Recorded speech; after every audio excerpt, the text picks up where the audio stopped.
It's Soviet Russia, 1978, and Rabinovich is woken up by a knock on the door. Rabinovich. "Who's there?" A firm voice responds. "Post office. Please open." Rabinovich opens the door and is unsurprised to find two KGB agents standing there. One of them is holding an envelope. KGB Officer 1. "Tell us, Comrade Rabinovich, what is the best government system in the world?" Rabinovich. "Why, communism." KGB Officer 2. "And what country has the best living standards?" Rabinovich.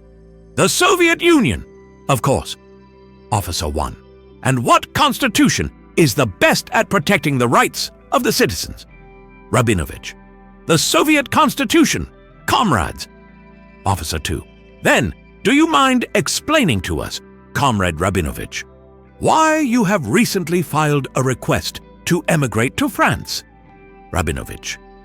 "Well, I heard that over there they don't deliver the mail in the middle of the night."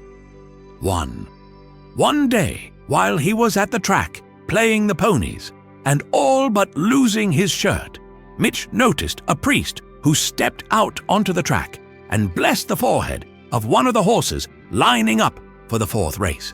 Lo and behold, that horse, a very long shot, won the race.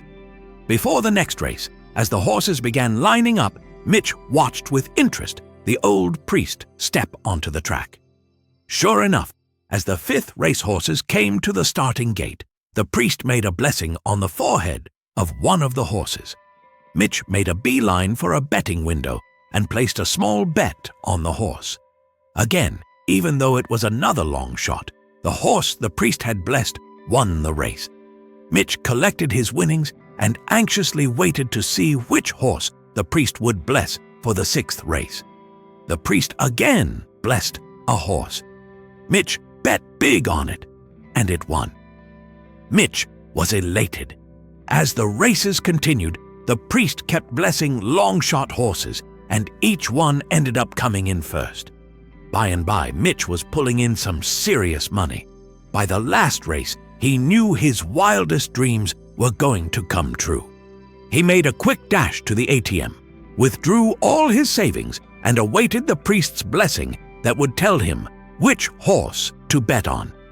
True to his pattern, the priest stepped onto the track for the last race and blessed the forehead of an old nag that was the longest shot of the day. Mitch also observed the priest blessing the eyes, ears, and hooves of the old nag. Mitch knew he had a winner and bet every cent he owned on the old nag.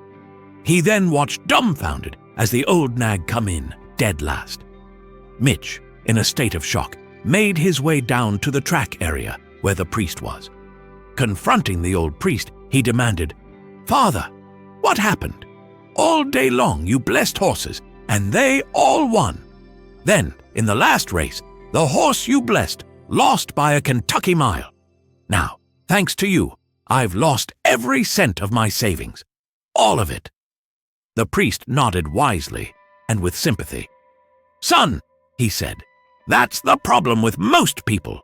You can't tell the difference between a simple blessing and last rites." 2. They say about women that, between 18 and 22, a woman is like Africa, half discovered, half wild, fertile, and naturally beautiful. Between 23 and 30, a woman is like the USA, well-developed and open to trade, especially for someone of real value. Between 31 and 35, a woman is like Spain, very hot, relaxed, and convinced of her own beauty. Between 36 and 40, a woman is like Greece, gently aging but still a warm and desirable place to visit. Between 41 and 50, a woman is like Great Britain, with a glorious and all-conquering past. Between 51 and 60, a woman is like France. She has been through war and vowed never again. Between 61 and 70, a woman is like Canada, self-preserving but open to meeting new people. After 70, she becomes Tibet, wildly beautiful with a mysterious past and the wisdom of the ages, an adventurous spirit and a thirst for knowledge. The geography of a man. Between 1 and 100, a man is like Iran and Russia, ruled by a pair of nuts. 3. A woman comes home and finds a letter from her husband on the dinner table. She opens it and reads, "My dear wife, you will surely understand that I have certain needs that you, as a 54-year-old, can no longer satisfy. I'm very happy with you and I value you as a good wife. However, after reading this letter, I hope you will not wrongly interpret the fact that I will be spending the evening with my 18-year-old secretary at the Comfort Inn. Please don't be upset. I shall be back before midnight." When the man came home late that night, he found a reply to his letter on the dining room table. "My dear husband, I received your letter, and thank you for your honesty about my being 54 years old. I would like to take this opportunity to remind you that you are also 54 years old. I would like to inform you that, while you read this, I will be at the Hotel Fiesta with Michael, one of my students who is also an assistant tennis coach. He is young, virile, and, like your secretary, he is 18. You, being a successful businessman with an excellent knowledge of maths, will understand that we are in the same situation. Although with one small difference, 18 goes into 54 a lot more times than 54 goes into 18. 4. On the last day of kindergarten, all the children brought presents for their teacher. The florist's son handed the teacher a gift. She shook it, held it up, and said, "I bet I know what it is. It's some flowers." "That's right," shouted the little boy. Then the candy store owner's daughter handed the teacher a gift. She held it up, shook it, and said, "I bet I know what it is. It's a box of candy." "That's right," shouted the little girl. The next gift was from the liquor store owner's son, little Johnny. The teacher held it up and saw that it was leaking. She touched a drop with her finger and tasted it. "Is it wine?" she asked. "No," said little Johnny. The teacher touched another drop to her tongue. "Is it juice?" she asked. "No," he answered. Finally, the teacher said, "I give up. What is it?" "A puppy." 5. When I was about 7 years old, I accompanied my father to the funeral of a co-worker of his, someone I didn't even know. When we got there, I stood in a corner waiting for the time to pass. A bitter-looking man approached me and said, "Enjoy life, kid. Enjoy it, because time flies. Look at me now. I didn't enjoy it."